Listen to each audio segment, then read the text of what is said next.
In the heart of Modesto, California, a seemingly idyllic suburban life was about to be shattered, transforming a quiet Christmas Eve into a chilling, unsolved mystery that would grip a nation. The focus of this unraveling was a young couple, Scott and Laci Peterson, expecting their first child, a son they planned to name Connor. On December 24, 2002, Laci, 8 months pregnant, vanished without a trace, leaving behind a perfectly set home, a lingering scent of cinnamon from her baking, and a husband whose calm demeanor would soon become the epicenter of a swirling storm of suspicion. This was not a story that began with the discovery of violence, but with an absence, a void that would gradually, painstakingly reveal a sinister truth lurking beneath a seemingly perfect facade, slowly bringing a killer into the harsh glare of public and legal scrutiny. Laci Denise Rocha Peterson, a vibrant and beloved 27-year-old, was a former high school cheerleader with a radiant smile. Her husband, Scott Peterson, a 30-year-old fertilizer salesman, was handsome and outwardly charming. They met in college, fell in love, and built a life that, from the outside, appeared aspirational. They lived in a comfortable home, in a respectable neighborhood, and the impending arrival of baby Connor in February 2003 was the joyful culmination of their dreams. Laci had left her job as a substitute teacher, dedicating herself to preparing for motherhood, nesting in anticipation. Their future seemed bright, filled with the promise of family and happiness. This image of domestic bliss was the initial canvas upon which the brutal strokes of a dark crime would soon be painted. According to Scott Peterson's account, the morning of December 24, 2002, began ordinarily. He claimed he left their home around 9:30 a.m. to go fishing for sturgeon in San Francisco Bay, specifically in the Berkeley Marina area, about 90 miles away. He stated that Laci was preparing to take their golden retriever, Mackenzie, for a walk in a nearby park. When he returned home that evening, around 4:30 p.m., he found Mackenzie alone in the backyard, the gate slightly ajar, but no sign of Laci. Her car was in the driveway, her purse and keys were inside the house, and her usually meticulous routine had been abandoned. A partially eaten bowl of cereal was on the table. The Christmas presents, wrapped and waiting, lay untouched. The initial call to 911 was placed by Scott Peterson at 5:15 p.m., reporting his pregnant wife missing. The police response was immediate, initiating a frantic search for Laci, initially under the assumption of a tragic abduction. The immediate aftermath was a whirlwind of activity. Local authorities launched a massive search effort, canvassing neighborhoods, distributing flyers with Laci's beaming face, and organizing volunteer search parties. The Modesto community rallied, desperate to find their missing pregnant neighbor. Scott Peterson was central to these efforts, appearing in public, appealing for Laci's return, and participating in searches. His public demeanor, however, quickly began to draw scrutiny. While he professed deep concern and love for Laci, his emotional responses often struck observers as strangely detached. His eyes, in many public appearances, seemed dry, his voice steady, a stark contrast to the profound grief expected from a husband whose pregnant wife had vanished just hours before Christmas.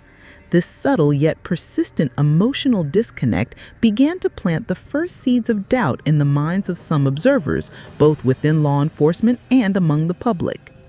As the days turned into weeks, the focus of the investigation, initially broad, began to narrow intensely on Scott Peterson. No credible leads emerged for an abduction. No ransom demands were made. The initial theories of a random act of violence or a desperate kidnapping began to unravel. Investigators meticulously examined Scott's alibi and his movements on Christmas Eve. His fishing trip, initially presented as a mundane activity, became a point of intense scrutiny. He claimed he was fishing in the Berkeley Marina, a location 90 miles from home, yet he owned only a small 14-foot fishing boat typically used for lake fishing, not the open waters of the bay. He also stated he used a concrete weight to anchor his boat, a detail that would later prove chillingly significant. These inconsistencies, combined with his peculiar lack of visible distress, quietly began to shift the police's working theory from missing person to homicide investigation, with Scott Peterson now firmly identified as the prime, albeit unproven, suspect. The media, ever hungry for a compelling narrative, descended upon Modesto. Laci's beautiful face adorned television screens and newspaper front pages across the country. The mystery captivated the nation, and the public became armchair detectives, dissecting every detail, every facial expression of Scott Peterson. The narrative began to frame Scott as the cool, calculating husband, a stark contrast to the warm, emotional Laci. This public perception, while not evidence in itself, intensified the pressure on investigators and began to chip away at any initial assumption of Scott's innocence, planting widespread public doubt. Then came the bombshell that would irrevocably shatter Scott Peterson's carefully constructed facade. In January 2003, amidst the intense search for Laci, a woman named Frey came forward. She was a massage therapist from Fresno who revealed she had been having an affair with Scott Peterson. Not just an affair, but a serious relationship, one in which Scott had told her he was a widower, having lost his wife, and that this would be his first holiday without her, a reference to Christmas 2002. This revelation was devastating. It provided a powerful motive to escape a failing marriage and impending fatherhood to pursue a new life. It exposed Scott as a liar and a deceiver, undermining any credibility he had left. The public, already suspicious, now had a concrete reason to believe Scott was capable of the unthinkable. The mystery of who did it began to slowly, but undeniably, point towards him. Frey became a key witness for the prosecution. She agreed to cooperate with law enforcement, secretly recording her phone conversations with Scott. These recordings, which would later be played in court, captured Scott's chillingly composed voice, discussing his supposed grief while simultaneously pursuing his relationship with Frey. He spoke of Laci in the past tense, even as public appeals for her safe return continued. The contrast between his public pleas and his private deceptions painted a damning portrait, further solidifying the growing conviction among investigators that Scott was not just a grieving husband, but a cunning murderer. The web of circumstantial evidence was slowly, meticulously being woven around him. Still, the critical piece of the puzzle was missing: Laci and Connor's bodies. Without them, the case remained circumstantial, incredibly difficult to prosecute as a murder. Law enforcement continued their relentless search efforts, now with a new focus: the waters of San Francisco Bay, near the Berkeley Marina, where Scott claimed to have been fishing. Months passed in agonizing limbo for Laci's family, who clung to diminishing hope while grappling with the horrifying implications of Scott's affair and deceit. Then, in a tragic and harrowing development that shocked the nation, the Bay began to yield its terrible secrets.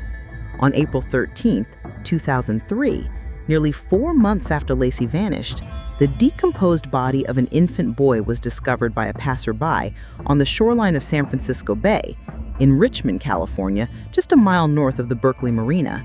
The remains showed signs of being in the water for an extended period. The very next day, April 14th, the partial remains of an adult female torso, also heavily decomposed, washed ashore about a mile south of where the infant was found. The devastating truth became clear: these were Laci Peterson and baby Connor. The discovery, though heartbreaking, was the irrefutable evidence police needed to transition the case from suspicion to direct accusation. The bodies had finally surfaced, bringing the full horror of the crime into stark light. With the discovery of the bodies, the investigation rapidly accelerated. Forensic analysis confirmed the identities through DNA testing. The manner of death, though difficult to determine definitively due to decomposition, was ruled a homicide for both Laci and Connor. The location of their discovery, near Scott's alleged fishing spot, provided a devastating circumstantial link. The small homemade concrete anchors found in Scott's boat and garage, consistent with the weight he claimed to have used for fishing, suddenly took on a sinister new meaning. Prosecutors theorized that Scott had fashioned these weights to sink Laci's body in the bay. Scott Peterson was arrested on April 18, 2003, in San Diego, California, near the Mexican border. He had bleached his hair, grown a goatee, and had roughly $10,000 in cash, multiple cell phones, and camping gear in his car. His attempt to flee, combined with the discovery of the bodies and the earlier revelations about his affair, painted a powerful picture of guilt for the public. The mystery of the disappearance was tragically solved. Now the focus shifted to proving how and why Scott Peterson had committed these heinous acts. The trial of Scott Peterson, held in Redwood City, California, began in June 2004 and lasted for 5 grueling months. The prosecution, led by District Attorney Rick DiStaso and Prosecutor Dave Harris, presented a mountain of circumstantial evidence. They argued that Scott, burdened by debt and disillusioned with impending fatherhood, had murdered Laci in their home on the morning of December 24th, transported her body in his small boat to San Francisco Bay, and dumped her weighted remains into the water. They presented cell phone records, GPS data from Scott's truck, and expert testimony on tides and currents to show that Laci and Connor's bodies washing ashore in April was consistent with being dumped near the Berkeley Marina months earlier. The affair with Amber Frey was presented as the motive, portraying Scott as a cold, calculating man who wanted to escape his responsibilities. The defense, led by Mark Garagos, attempted to counter the prosecution's narrative by focusing on the lack of direct physical evidence linking Scott to the murders. There was no murder weapon, no eyewitnesses, and no definitive cause of death due to decomposition.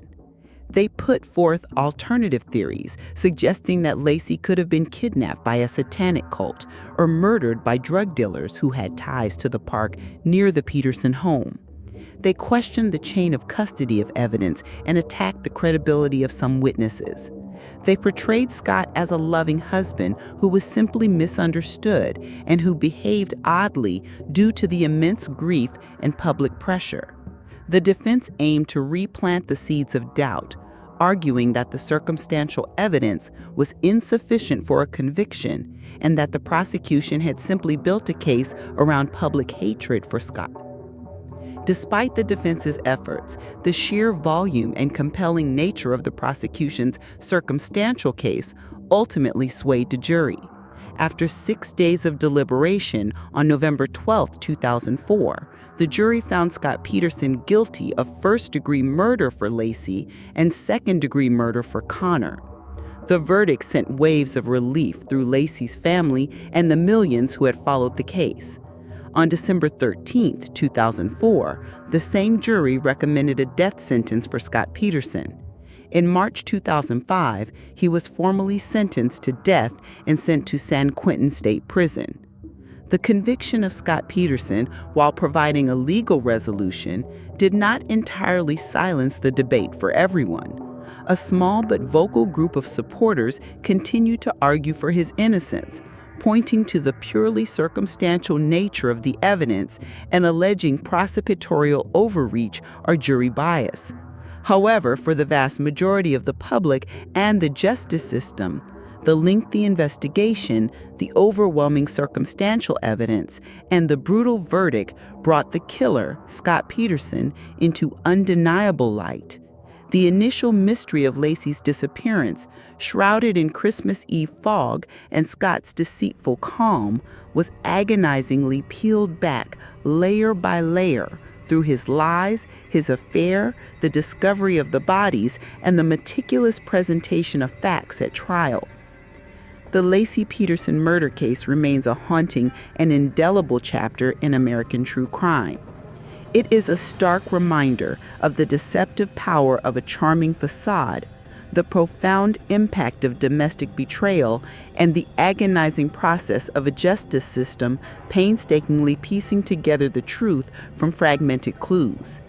The idyllic image of a young family awaiting a new life was forever shattered by the reality of a calculated murder, the victim of which was not just a young woman, but the innocent, unborn child within her.